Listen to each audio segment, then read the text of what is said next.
était attendu, ce jeu, mesdames et messieurs. Comme son titre l'indique, c'est un jeu qui se passe dans l'espace, Bruno. Oui, là, la gravité est votre meilleur ami.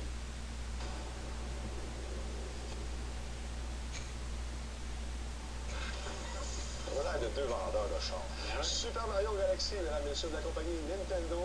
On y a joué sur la Wii, c'est un jeu d'action multijoueur, bien sûr. Il n'y a pas de jeu en ligne, il est classé E pour tous. Allez, chez Corporatif Renault. Mais oui. Ton char. Deux pour un. Oui. C'est ça, donc on est encore dans l'univers de Mario où on se prépare à fêter une grande célébration d'étoiles qui se fait à chaque année. Et comme de fait, là, Bowser arrive et vient kidnapper la princesse. Mais c'est la prémisse qu'on trouve dans tous les Mario, il faut qu'il y ait pas. C'est dans tous les Mario, seulement là, on se retrouve dans l'espace, puisque Mario va rencontrer une princesse qui est un peu la mère de cette galaxie et de ces étoiles-là. Il va lui dire, viens en aide à ma grande galaxie, aide-moi à la remettre sur pied. Donc, Mario va se promener de terre en terre, sinon de sphère en sphère, de planète en planète, dans multiples galaxies qu'on va choisir. Quand je parlais de gravité tout à l'heure, c'est parce que la gravité dans ce jeu-là, on s'en sert tout le temps.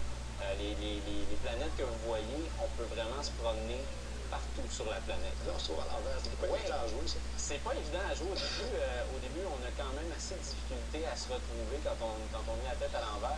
Mais le mécanisme de la caméra dans ce jeu-là est merveilleux. J'ai eu aucun problème de caméra. Pourtant, c'est une caméra qui est fixe, qui est vraiment faite pour qui n'est pas contrôlable. Seulement, on peut la remettre sur pied en faisant sur 6. On est vraiment mal pris, mais ça m'est jamais vraiment arrivé. Il est très joli pour la Wii. On remarque que le graphisme a été quand même très bien peaufiné. C'est joli, là. Oui, c'est très beau. Et on voit le truc après un certain moment, c'est que tout est loin. Les choses sont petites à l'écran, donc c'est plus beau. On a travaillé autour des difficultés techniques qu'il y avait pour la Wii. On a triché. On a triché un peu, ça marche très bien. mais ça marche très bien. Pour une fois, on n'a pas l'impression de dire ça fait un job pour la Wii. Okay. C'est très beau. That's it. C'est très beau pour n'importe quelle console. Puis vu que ça joue avec la manette de la Wii, là-dessus, tu es obligé de te mettre sur les mains pour jouer la tête en bas? Ou... Non. On arrive très bien à se retrouver avec la Wiimote et le Nunchuck. Ça va très bien. On contrôle notre personnage et tout marche à merveille. On a vu, il y avait une belle petite course de rein. C'était très bien et c'est quelque chose qu'on a retrouvé aussi, entre autres, dans Mario Sunshine. Il y a des éléments qu'on avait retrouvés dans Mario Sunshine qui se retrouvent dans ce jeu-là. Puis on remarque aussi qu'on est allé plus dans les racines de Mario 64 pour reprendre le concept d'aller chercher des étoiles un peu partout. L'implication de Luigi dans ce fameux jeu, c'est que Luigi, le tabarnouche, il se perd partout dans la galaxie et il faut aller le retrouver. Il essaie de nous aider, mais il est juste pas bon, Luigi, donc il faut aller le chercher à toutes les fois. Faut qu'il trouve sa bonne étoile. Exactement. Puis c'est ça, on a plusieurs tableaux. Les tableaux sont très diversifiés. Au départ, on pense qu'on va se retrouver sur des planètes tout simplement pendant tout le long du jeu. Et non, on va vraiment changer d'environnement sans arrêt. Des bords. Oui. Une espèce de bord. Et puis, ce qu'on fait là présentement, l'étoile, pour se promener de planète en planète, on doit tout simplement sauter dans l'étoile et branler notre Wiimote. D'accord, tu m'as fait peur. Comme d'habitude. Et puis c'est ça, c'est une technique qui fonctionne très bien et il y a une immersion qui est incroyable dans ce jeu-là. Comme on peut voir présentement, un petit rappel de Shadow of the Colossus qu'il y avait eu. On se promène sur un robot immense pour aller le détruire. C'est les boss dans ce jeu-là sont très bien faits. C'est un jeu avec lequel on a beaucoup de plaisir et on se frustre pas trop souvent, je dirais.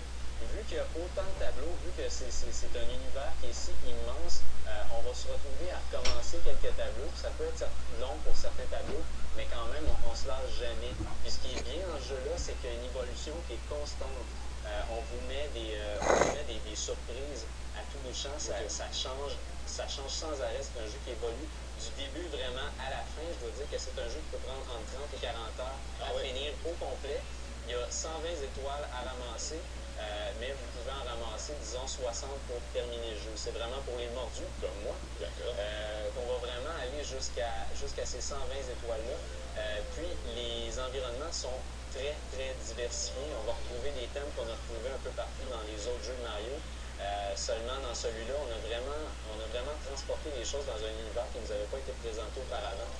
On remarque certaines formes qu'on avait retrouvées auparavant, des ennemis qu'on a déjà retrouvés. Par contre, on est vraiment là, on est dans des nouveaux territoires. Puis ce que j'ai aimé, entre autres, à ce jeu-là, c'est que la courbe d'apprentissage était vraiment là, pas là du tout. J'ai pris le jeu, je savais déjà comment jouer. J'ai vraiment eu du fun du début à la fin. Je pourrais vous dire là, vraiment, j'ai dit il n'y a pas longtemps que Ratchet Clank était le jeu pour acheter une PS3. Eh bien ça, c'est le jeu pour s'acheter une Wii. Ça, on peut vraiment voir où Nintendo veut s'en aller avec sa Wii. C'est vraiment un jeu qui représente tout ce que la Wii a à donner, autant pour ce qui est des contrôles que pour ce qui est de son graphisme et de ses capacités techniques. J'aime beaucoup les clins d'œil qu'on fait aussi aux jeux précédents. Oui, c'est ça. Comme là, on peut se retrouver dans un tableau de Mario Bros 1, sauf qu'en même temps, on a nos techniques de Mario Galaxy. C'est ça qui est merveilleux. On a vraiment tout mélangé. Il y a même des thèmes qui reviennent avec Mario Bros 3. Je veux dire, on retrouve tout l'univers de Mario dans ce jeu-là. Donc, c'est quelque chose qui est vraiment merveilleux. Par contre, le mode coopératif, j'ai trouvé que c'était plus ou moins intéressant. C'est une autre personne qui joue avec la Wiimote pour nous aider à ramasser des étoiles qu'on ramasse un peu partout dans le jeu. Donc, c'est bien, mais vous n'allez pas capoter. Le mode un joueur, c'est vraiment là où on a plus de... La cote de Bruno, c'est quoi? Un 9.5 sur 10. Il faut absolument l'acheter. Si vous n'avez pas de Wii, achetez une Wii. Achetez Mario tout de suite.